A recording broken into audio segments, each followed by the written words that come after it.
Hey, this is Green with Universal Pagan Temple, and I wanted to talk about something that I did a post on our new Substack, link down the description. I covered it briefly, but I wanted to go further into it here. That a couple of days ago, there was a big, upheaval on X where conservative commenters were saying that they didn't want Hindus in America, making the paganism, they don't want paganism in America. They were making the statement of America is a Christian nation. And I wanted to make this video to refute their claims that that is indeed incorrect. And I'll show one of the X posts here that kind of kicked this off, where this woman is saying, you are biblically allowed to oppose immigration policies that change your country's culture from this to this, showing a image of a Christian church next to an image of a statue of Ganesh with worshippers around. Now, this raises, a lot of red flags, and I'm seeing them all over the place where Christians, not just on X, I see them on Facebook, I see them on Instagram, I see them even with bumper stickers around saying that America is a Christian nation. And I'm making this video to show the facts that this is incorrect. The Christians' main argument when talking about America is a Christian nation is that, it was founded on Christian ideals and the Bible. And, and then I see them also saying that the First Amendment, freedom of religion in specific, is about freedom of all the different Christian sects, denominations, whether it be Protestant, Lutheran, Catholic, Orthodox. The freedom of religion is for them. It's not meant for pagans, for Hindus, for even Muslims, as much as I don't care for Islam. For Buddhists, it's meant for Christians. It's not meant for anybody else. This is their argument. And I know there's Christians out there that don't agree with this, but it looks like there's a large growing voice within the Christian community about this. And I've been told this to my face on several different occasions from several different followers of different Christian denominations. I've been around all sorts of Christian denominations, from Mormonism to Ethiopian Orthodox. So I've heard it from multiple different sources, right to my face, not just online, but I'm seeing it grow online too. And the problem with Christians saying that freedom of religion is just for Christianity is that who gets to decide which form of Christianity is the true form of Christianity?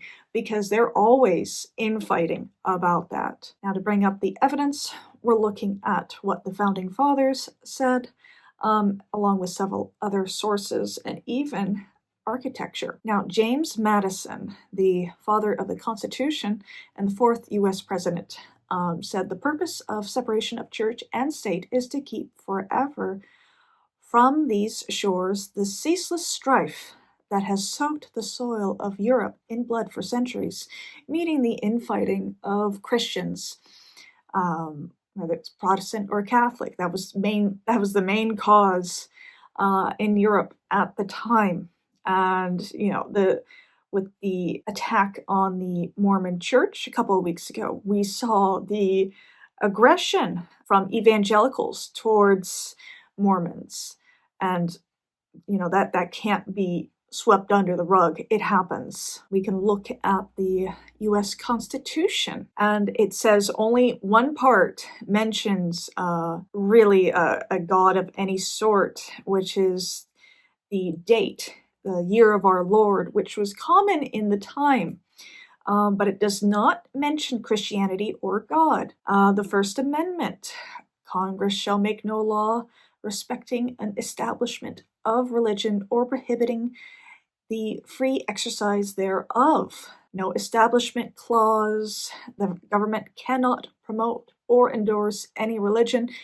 There are multiple places in the U.S. where they're displaying the Ten Commandments within, public government property, which is obviously breaking the separation of church and state. Free exercise clause. Individuals can practice any religion or none freely. And I often get the comment of me making these videos, it's because I live in a Christian nation and Christians are for freedom of religion. Well, them in making that comment, they're admitting to that, this is only because Christians allow it. The founders were very clear on the separation of church and state. So Thomas Jefferson advocated for a wall of separation between church and state, and also he said Christianity neither is nor ever was a part of the common law. Again, James Madison believed religion should be left to the individual. And then we can look to the Treaty of Tripoli, which was 1797. And that was a formal agreement between the U.S. and Tripoli, now present-day Libya. And it was kind of helping out with piracy and Barbary to protect American ships in the Mediterranean. Now, this treaty, which is no longer, valid, it was done again in 1805 or 1806. But it's important because it happened 20 years after the foundation of America. Okay. So it really, shows the attitude of that time period in 1797, when these Christians are making the excuse of America was founded on Christian ideals. It kind of tears it apart. In that treaty, the government of the United States of America is not in any sense founded on the Christian religion. Again, not in any sense founded on the Christian religion. And this treaty was signed by John Adams. It is, refuting all the claims that I've been seeing of these Christians that are saying that America was founded on Christian principles. Again, that treaty shows the attitudes of the founding fathers and of the government, very soon after America was established. Now, America used to have a higher Christian population, but still a majority of Americans, around 63% as of 2022, identify themselves as Christian. But we have to remember that the government exists to serve all citizens and not just Christians. Even some of our monuments, which the Washington Monument is an obelisk, which is an Egyptian symbol. It's sacred to the sun god Ra, and it was considered to be petrified rays of the sun.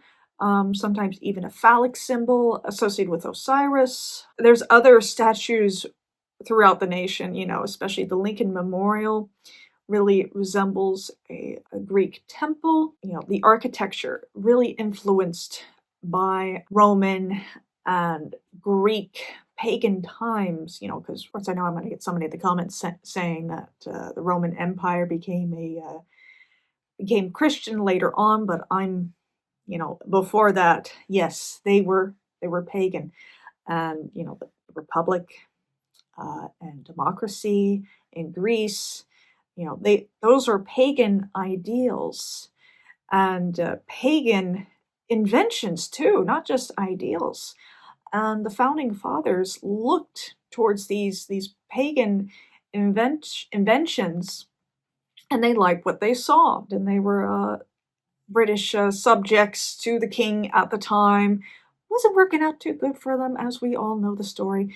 But during this Enlightenment period, they became educated on, Rome and Greece and their systems of government and other symbols within the American government. Obviously the Senate, the eagle. Latin mottos are Roman in origin, pagan Roman, not Christian in any way. Now I know they were well aware of the Roman language, Latin, at the time because of Catholicism. It preserved it, it's a dead language, so it can't be changed. But also, modern medicine uses, oh, this is a different topic entirely. Modern medicine uses ancient Greek and Latin for medical terminology because it's a dead language, it can't be changed. Now, the founding fathers, most of them were deists.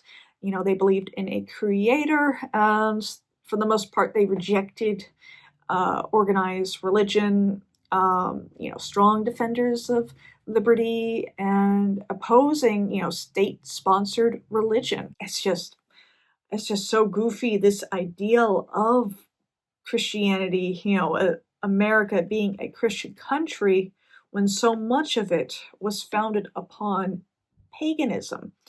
And, we also need to look at Christianity the same way because it did not emerge from isolation. No, it was heavily influenced by paganism. Wherever Christianity spread, it picked up paganism along the way to, help Christianity prosper. They couldn't get rid of everything. They had to keep some of the good stuff that people couldn't necessarily let go of. A good example is the Egyptian goddess Isis. They couldn't get rid of her, so they started using her imagery with the Virgin Mary. That's one such example out of many. But it's just the American Christian mindset. It's usually evangelical, but again, I've heard it from every denomination of Christian that I've run into.